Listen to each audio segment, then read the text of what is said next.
Assalamualaikum warahmatullahi wabarakatuh. A'udzu billahi minasyaitonir rajim. Bismillahirrahmanirrahim. Alhamdulillahilladzi arsala rasulahu bil huda wa dinil haqq liyudhhirahu 'ala dini kullih wa kafa billahi syahida. Asyhadu an la ilaha illallah al-malikul haqqul mubin wa asyhadu anna muhammadar rasulullah shadiqul wa'dil amin. Allahumma shalli wa sallim wa barik ala sayyidina Muhammadin wa ala alihi wa ashabihi ajma'in, amma ba'd. Kama qala iltamisur rizqa bin nikah.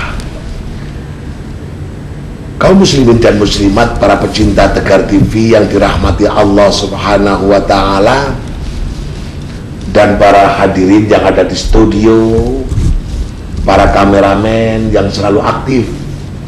Di sana ada Pak Surip, juga ada Mas siapa yang satunya itu? Eko. Ada Mas Eko. Kemudian ada Pak Sunang, ada Mas Surip satunya, ada Pak Is. Mudah-mudahan kebersamaan ini selalu terjalin, khususnya kebersamaan dalam nurani kita, untuk menggapai ridho Allah melalui tindakan-tindakan kita yang konkret, tentunya atas ridhonya. Kaum muslimin dan muslimat, para pemirsa Tegar TV dan pecinta yang dirahmati Allah, di awal permulaan saya menyampaikan sebuah makalah iltamisur rizqa bin nikah. Carilah olehmu rizki Allah yang banyak dan barokah melalui pintu nikah. Kalau kita sudah berbicara masalah barokah di sini, ya barokah rizkinya, barokah umurnya, barokah ilmunya, barokah kesehatannya. Ini melalui pintu nikah. Dimaksud keberkahan itu akan hadir kepada manusia tatkala orang itu menikah. Nah, bagaimana supaya pernikahan itu membawa keberkahan sehingga tidak membuat manusia itu kehilangan barokah? Tentunya ada pranikah, ada kalimat khitbah, ada kalimat lamaran. Di sana diterangkan bahwa idza atakum man tarbawna dinahu wa amanatahu fazawwijuhu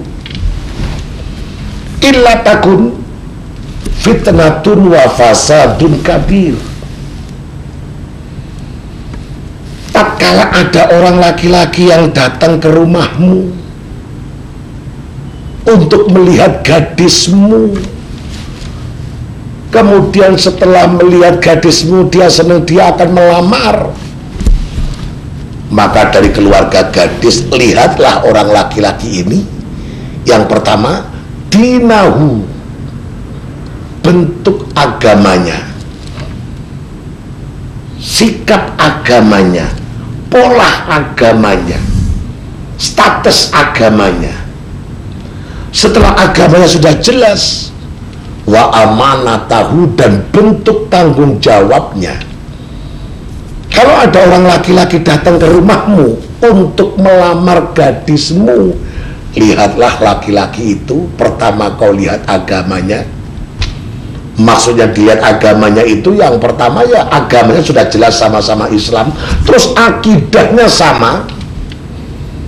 Artinya kalau orang keluarga dari perempuan itu ahli tahlil, ya carilah menantu, calon-calon menantu yang ahli tahlil.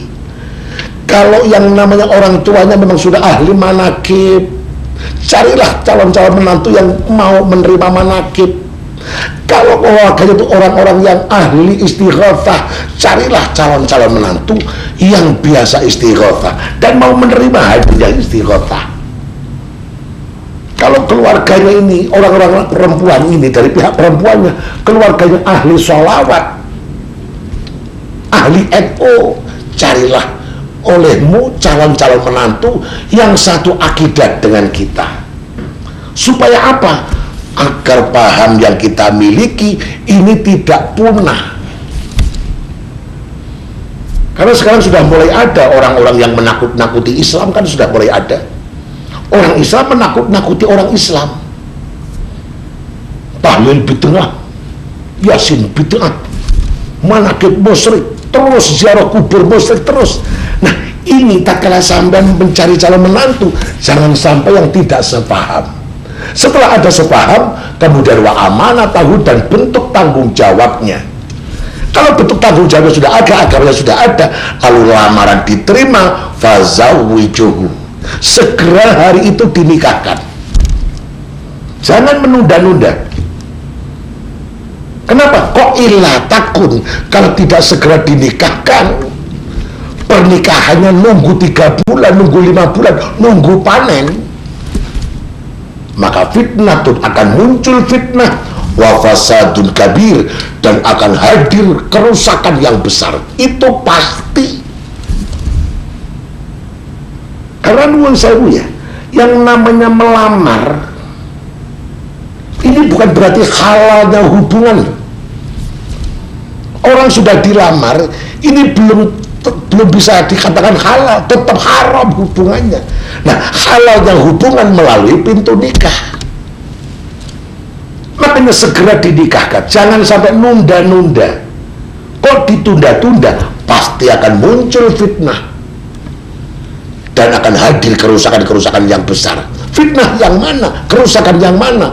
Termasuk kehilangan keberkahan di dalam rumah tangga. Kaum muslimin dan muslimat, para pecinta Tegar TV, dan ini selalu saya tekankan, jangan sampai warga Lampung ini, warga Indonesia ini kehilangan keberkahan setelah dia menikah.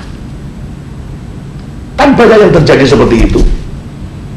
Orang sudah melamar, begitu lamaran diterima, tidak segera dinikahkan hari itu, tetapi nikahnya nunggu 7 bulan. Setelah lamaran dia pulang. Waktu dia datang melamar, ini satu rombongan, Pak, calon pengantin putra ya, bapaknya, mamanya, pak leknya, pak deknya, tetangganya, satu mobil, satu rombongan datang melamar. Nah, setelah lamaran diterima, ini nggak segera dinikahkan, balik lagi orang ini, Pak, pulang ke rumahnya, rombongan pulang. Lah besoknya orang laki-laki yang baru melamar tadi itu datang lagi ke sini. Datangnya sendirian sudah, tidak lagi dengan rombongan, tidak lagi dengan keluarga, sendiri sudah.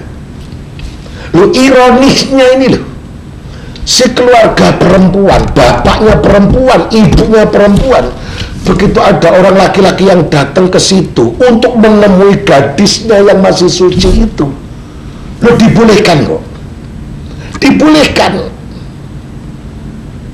Kemudian setelah laki-laki datang ngobrol sama perempuan, bapak ibunya tidak ikut ngobrol, malah pergi, memberi kesempatan kepada anak untuk bermaksiat, untuk bermungkar-mungkaran. Nah, tatkala pernikahan diawali dari permungkar-mungkaran seperti itu, bagaimana keberkahan akan datang? Makanya udkhulu fis-silmi kafah, masuklah di dalam Islam ini secara totalitas. Islam bukan hanya sholat, Islam bukan hanya zakat, Islam bukan hanya haji dan puasa. Islam adalah nikah, Islam adalah bekerja, Islam adalah berumah tangga, Islam adalah kolaborasi, Islam adalah kesenian. Terus lah, kalau orang itu sudah setelah melamar pulang kemudian datang lagi, ini belum menikah, belum menikah. Tatkala dia belum menikah, status hukumnya tetap haram, haram. Tetapi sekarang sudah banyak manusia yang tidak lagi menghiraukan dengan kalimat haram, kalimat dosa tidak lagi dihiraukan. Coba aja lah sekarang, bapak ibu dalam situasi yang kritis dalam ekonomi, krisis dalam ekonomi, lalu ditawari, bapak dikasih pahala dengan dikasih duit, pilih mana? Jawabnya pilih dikasih duit. Sudah tidak lagi butuh dengan pahala, tidak lagi butuh dengan ridha Allah. Loh, padahal yang namanya peramaran itu, ini kan baru ya ikatan kesepakatan bahwa antara laki dan perempuan ini, kedua orang tuanya sepakat untuk menjalin hubungan dalam hidup berkeluarga. Iya, tetapi belum halal. Setelah dilamar, kemudian lamaran diterima, hari itu juga segera dihalalkan, segera dinikahkan. Untuk menghalalkan hubungan keduanya ini, tidak harus menghadirkan Pak Lurah, tidak harus menghadirkan PTN. Cukup hadirkan ustadz di lingkungan itu, hadirkan kiai di lingkungan itu, hadirkan tokoh agama di lingkungan itu, untuk menghalalkan, melantari halalnya orang itu, untuk saksinya. Nah, adapun setelah menikah, ngurus surat-suratnya, administrasinya itu, NA-nya dan macam-macam, sambil jalan nanti, menghindari kemunkaran tatkala dia hubungan ini loh. Loh, sekarang ini tatkala orang itu sudah melamar lalu pulang, besoknya datang lagi, kemudian orang laki-laki ini ngajak perempuan yang belum menikah tadi, diajak kondangan, diajak ke pasar, diajak pergi jauh kota. Loh, ibunya yang bangga itu, mohon maaf, padahal ibunya itu Bu Hajah loh, bapaknya juga Pak Haji loh. Rupanya jabatan haji dan hajah sudah tidak bisa lagi untuk ukuran barometer murninya hati seseorang. Loh, Ibu Hajah punya gadis yang belum menikah sama laki-laki, diajak pergi. Nah, Bu Hajahnya malah bangga itu. Ditanya kawannya, Bu Hajah, itu gadismu kemana? Nah, itu barusan dibawa genderuwonya. Lah, terus padanya tanya lagi, Bu Hajah, apa sudah menikah? Ya belum, tapi udah dilamar kok. Lah, alasannya sudah dilamar. Ditanya lagi sama tetangganya, loh Bu Hajah, kalau sudah dilamar tuh gimana tuh hukumnya? Ya rodok halal. Lah dalah, di sini tidak ada, di dalam fikih hukum rodok itu tidak ada. Jadi hukum itu yang berlaku ya cuma halal, haram, sunnah, makruh, mubah. Ada lagi khilaful aula. Hukum rodok ini tidak ada. Tidak ada hukum rodok halal, itu tidak ada. Dan yang menyedihkan lagi, tatkala menikahnya belum, karena sudah lamaran, menikahnya nunggu waktu nanti, hampir setiap hari dia ngeluyur terus berdua. Maaf, na'udzubillah, tsumma na'udzubillah, anak itu hamil, Pak. Hamil, belum menikah, sudah hamil duluan. Coba, kan kemunkaran sudah yang terjadi. Sementara awalan yang baik adalah separuh dari berhasil, awalan yang buruk adalah separuh dari kegagalan. Hati-hati. Dan ingat, yang namanya menikah ini kan untuk menciptakan, melahirkan keturunan-keturunan yang sah demi penerus perjuangan bangsa dan agama, untuk melahirkan generasi-generasi yang soleh, generasi-generasi yang solihah, generasi-generasi yang baik. Nah, kalau diawali dari peristiwa pergaulan seperti itu, bagaimana akan melahirkan generasi yang baik? Oleh karenanya, mari kita bersama-sama saling berpikir, merenung tentang kehidupan. Sengaja saya membahas populer seperti ini, popularitas seperti ini, supaya kita sama-sama berpikir. Dan akan saya lanjutkan setelah jeda pariwara berikut ini.